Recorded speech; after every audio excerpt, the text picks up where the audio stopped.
जिन्हें दाम प्यारे उन्हें दाम दे दो, मुझे श्याम प्यारे हमें श्याम दे दो।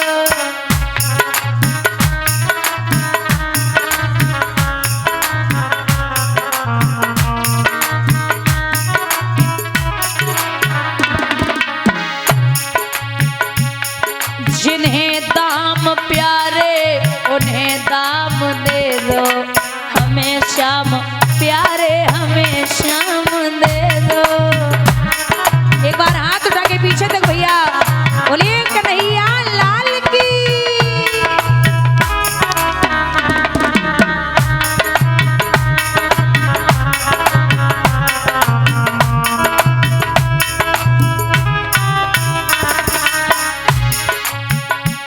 ये जीवन अधूरा मेरे श्याम बिन है, किसी एक उलझन में हर एक दिन है।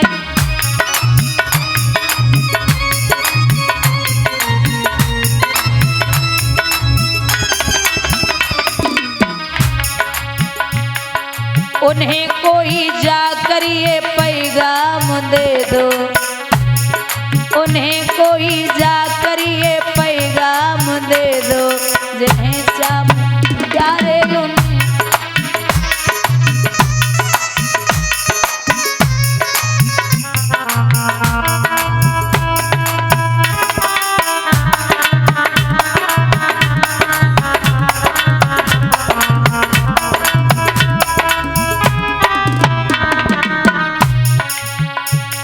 उन्हीं के भरोसे उन्हीं का सहारा, उन्हीं के भरोसे उन्हीं का सहारा, जिन्हें हमने हर सुख और दुख में पुकारा।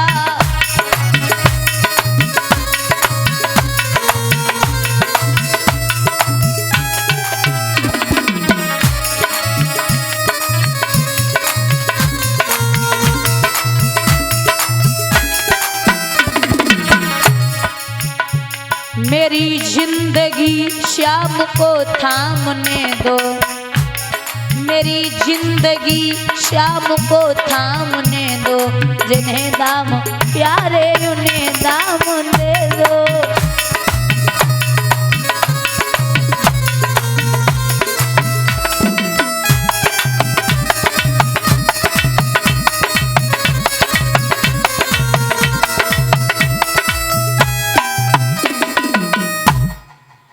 आवाज लगाई है आइए कृष्ण, आपके भरोसे हम बैठे हैं, आना तो पड़ेगा। रुक्मणी रोई है इधर, रुकुम जो है वो मित्र के लिए पत्र लिख रहा है, सादर प्रणाम। आगे समाचार ये है कि मेरी बहन की शादी है, आप सादर आमंत्रित हैं। आपसे निवेदन है आप बहुत होशियारी से आना, यहाँ मथुरा का कृष्ण आ सकता है। पत्र लिखा और लिख कर के पत्र जब पहुंचाया गया है, सबसे पहले शिशुपाल ने नाई और ब्राह्मण के सिर काट के रख लिए और जवाब दियो हमें बरात लेके जानो है भाभी से कि हमारी जो रस्म होती है उसे पूर्ण निभाओ। पूछा भाभी ने कहाँ जा रहे हो? जवाब दियो हमारे मित्र हैं, उनकी बहन से विवाह करना है। बोले अति सुंदर है। शिशुपाल बोले हम क्या कम सुंदर हैं?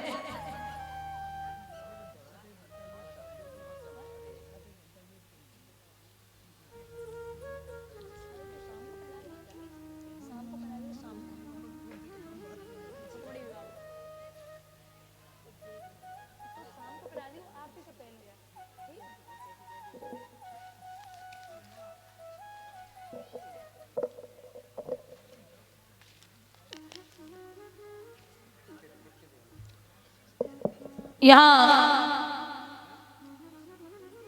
जैसी शिशुपाल सामने पटा पे खड़े भये, छींक भई है, पैर फिसला शिशुपाल गिर पड़े। लड़कियां ताली बजा के हंसने लगी। शिषपाल बोले हंस क्या रही हो, ये गिरना उठना तो जिंदगी में लगा ही रहता है, आप गीत गाओ।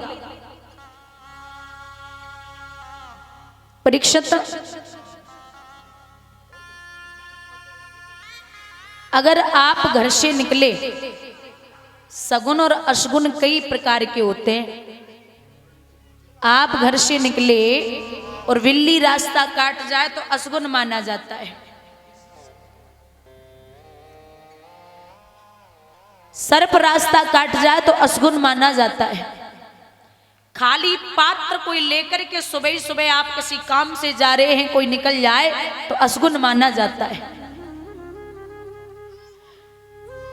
आप घर से सुबह निकले किसी जरूरी काम से और दो स्वान कुत्ते आपकी चौखट पे आपस में लड़ जाएं तो समझ लेना अशगुन हो गया।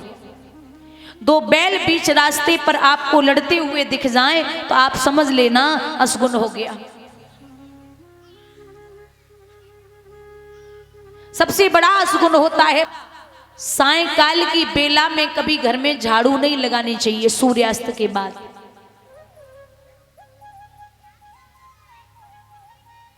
अब बैठ जाओ, अगर होएगा वो तो बैठा लियो। हाँ तो ठीक है, अब जल्दी करवा लो, सबका ध्यान इन्हीं पे रहता है। फिर या एक साइड करवा लिया करो, बीच में खड़ा करो, इधर कर लो, इधर भैया। और कहते हैं कि रात्रि में चाहे 10-11 बजे आपके यहाँ मेहमान आए, लेकिन आप कितने भी कार्य में बिजी हो, आप बर्तन धोने के बाद ही सोएं। दीपावली पे बर्तन धुल के ही सोती होंगी, क्यों? लक्ष्मी ना आते, रोज को लक्ष्मी मेला देखने जाते हैं। लक्ष्मी तो तुम खुद ही हो घर की। इसलिए घर में कलेश ना हो, घर में कोई तकलीफ ना हो, जूठन घर में छोड़नी नहीं। कछु तो ऐसी बैठी होवेंगी जिनने 7 दिन कथा सुन ली, अब सोच रही 9वें दिन साड़ी धोवेंगे, इकट्ठी कर लेंगे सब। ईमानदारी तो ऐसी एक दो तो बैठी हुई है, मैं सोच रही हुई है कि अब एक साड़ी काय को बर्बाद करो, सब इकट्ठी धुलवावेंगे। और कुछ माताएं, अभी गर्मी आने वाली है तो शाम को आटा ज्यादा लग जाता है तो उसे फ्रिज में रख के उसकी सुबह रोटियां बना के खा लेती हैं। या सुबह लगाया ज्यादा लग गया तो फिर शाम को रोटियां बना के खा ली। शाम का रखा हुआ लगा हुआ आटा वो सुबह तक पिंड का रूप धारण कर लेता है। इसलिए माताओं न तो बच्चों को रोटियां बना के खिलानी है और ना ही पति को खिलानी है। और अंधेरे में कभी भोजन नहीं करना है। और जब से ये फ्रिज आया तब से तो ये हालत खराब है। पहले मिट्टी के घड़े में पानी भरा जाता था, ऐसा है या नहीं है? है ना, मिट्टी के घड़े में, और बाहर से आदमी आए वो पानी पी ले तो परेशानी नहीं होती थी। और अब तो फ्रिज को पानी 1 गिलास पी लो अपने आप बीमार रह जाओगे। आज भी आप मिट्टी की हांडी में दाल बनाना, वो दाल आप 3 दिन तक खा सकते हो। और कुकर में दाल बनाना, कुकर वाली दाल सुबह वाली शाम को बेस्वाद लगती है। कुकर तो सीधी कहता है तू मेरी सीटी बजा, मैं तेरी सीटी बजाऊंगा। बोलिए गोविंद भगवान की।